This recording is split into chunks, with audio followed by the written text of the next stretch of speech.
आमतौर पर बॉलीवुड फिल्मों की हैप्पी एंडिंग वही मानी जाती है जब आखिर में हीरो हीरोइन एक हो जाते हैं, लेकिन निर्देशक विवेक सोनी की चांद मेरा दिल की असल कहानी इस पारंपरिक सुखांत के बाद शुरू होती है, जब प्यार शादी की मंजिल तक पहुंचता है और फिर शुरू होता है असली जीवन, बच्चा, जिम्मेदारियां, आर्थिक दबाव, समझौते और रोजमर्रा की चुनौतियां। इसी सफर में इंसान को सचमुच आटे दाल का भाव पता चलता है और यही फिल्म एक अहम सवाल उठाती है, क्या जिंदगी की इन कठिन सच्चाइयों के बीच प्यार वैसे ही जिंदा रह पाता है जैसा कि फिल्मों में दिखता है। दरअसल कहानी का यही नया और यथार्थवादी नजरिया चांद मेरा दिल का सबसे बड़ा प्लस पॉइंट बनकर उभरता है। कहानी फ्लैशबैक में शुरू होती है। आरव यानी लक्ष्य अमेरिका में मास्टर्स की पढ़ाई कर रहा है। उसकी चांदनी यानी अनन्या पांडे से वीडियो कॉल पर बातचीत होती है, जिससे साफ हो जाता है कि दोनों अब साथ नहीं हैं। इसी बीच हैदराबाद में होने वाले कॉलेज रियूनियन का जिक्र आता है। आरव चाहता है कि चांदनी वहां आए, लेकिन वो इनकार कर देती है। रियूनियन के दौरान आरव पुरानी यादों में खो जाता है और कहानी 2017 के हैदराबाद पहुंच जाती है, जहां वो और चांदनी इंजीनियरिंग कॉलेज में साथ पढ़ते थे। दोस्ती धीरे धीरे प्यार में बदलती है, लेकिन चांदनी की प्रेगनेंसी उनकी लव लाइफ को अचानक मोड़ दे देती है। परिवार के विरोध के बावजूद आरव और चांदनी शादी कर लेते हैं, लेकिन शादी के बाद इस रिश्ते का असली इम्तिहान शुरू होता है। बच्चा, पढ़ाई, एग्जाम, प्लेसमेंट और जिम्मेदारियों का बढ़ता दबाव आरव और चांदनी के रिश्ते पर असर डालने लगता है। इसी तनाव के बीच एक ऐसा पल आता है जब आरव गुस्से में चांदनी पर हाथ उठा देता है। ये घटना चांदनी को भीतर तक तोड़ देती है, क्योंकि उसका अपना बचपन घरेलू हिंसा के ट्रॉमा में बीता है। वो अपनी बेटी को लेकर घर छोड़ देती है। अकेले पड़ चुके आरव को अपनी गलती का एहसास होता है, लेकिन क्या वो अपनी पत्नी और बेटी का प्यार और भरोसा दोबारा जीत पाएगा?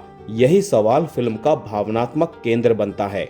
दोस्तों, इसमें कोई संदेह नहीं कि विवेक सोनी की कहानी में एक ताजगी और नयापन है जो इंटरवल तक फिल्म को मजबूती से संभाले रखता है। अच्छी बात यह है कि ये कोई टिपिकल बॉलीवुड लव स्टोरी नहीं बनती, बल्कि कम उम्र में शादी, जिम्मेदारियों के दबाव और टूटते सपनों की कहानी कहती है। फिल्म टॉक्सिक रिश्तों और घरेलू हिंसा जैसे संवेदनशील मुद्दों को भी छूती है। फिल्म का सबसे प्रभावी पहलू यह है कि चांदनी महज एक बार हाथ उठाने पर घर छोड़ देती है। किसी के लिए ये छोटी बात हो सकती है, लेकिन एक ऐसे इंसान के लिए जिसका बचपन घरेलू हिंसा के ट्रॉमा में बीता हो, ये असहनीय बन जाता है। यही भावनात्मक परत फिल्म को प्रासंगिक बनाती है। नायक नायिका के इमोशनल बैकग्राउंड और गिल्ट वाले दृश्य भी असर छोड़ते हैं। फिल्म ये सवाल उठाती है कि रिश्तों में प्यार बड़ा है या सम्मान। हालांकि इंटरवल के बाद कहानी थोड़ी सी बिखरती है, स्क्रीन प्ले कमजोर पड़ जाता है। जो ड्रामा धीरे धीरे तैयार होता है, उसका असर क्लाइमैक्स तक आते आते कम हो जाता है। क्लाइमैक्स काफी हद तक अनुमानित महसूस होता है। संगीत की बात करें तो सचिन जिगर का काम अच्छा है, खासकर टाइटल ट्रैक और इश्क निभावा याद रह जाते हैं, जबकि उनकी कोरियोग्राफी भी आकर्षक बन पड़ी है। फिल्म का कलर पैलेट आकर्षक है। देबोजीत रे की सिनेमेटोग्राफी अमेरिका और हैदराबाद दोनों शहरों को खूबसूरती से पर्दे पर उतारती है। लक्ष्य को हमने किल में हिंसा का अतिरेक करते देखा है। बैट्स ऑफ बॉलीवुड सीरीज में वो लुभावने लगे हैं। अब इस लव स्टोरी में आरव के किरदार में भी उन्होंने जान लगा दी है। वो अपने किरदार में हर तरह से 20 साबित होते हैं। इमोशनल झंझावात वाले दृश्यों में वो बहुत असरदार साबित होते हैं। अनन्या पांडे भी चांदनी के किरदार में चमकती है। एक अभिनेत्री के रूप में वो लगातार परिपक्व साबित होती दिख रही है। साथी कलाकारों की बात की जाए तो दोस्तों के किरदारों के अलावा अन्य चरित्रों के हिस्से में कुछ खास करने जैसा नहीं है।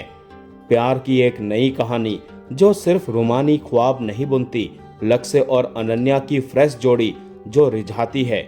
चांद मेरा दिल आपके लिए एक अच्छी वन टाइम वॉच साबित हो सकती है दोस्तों।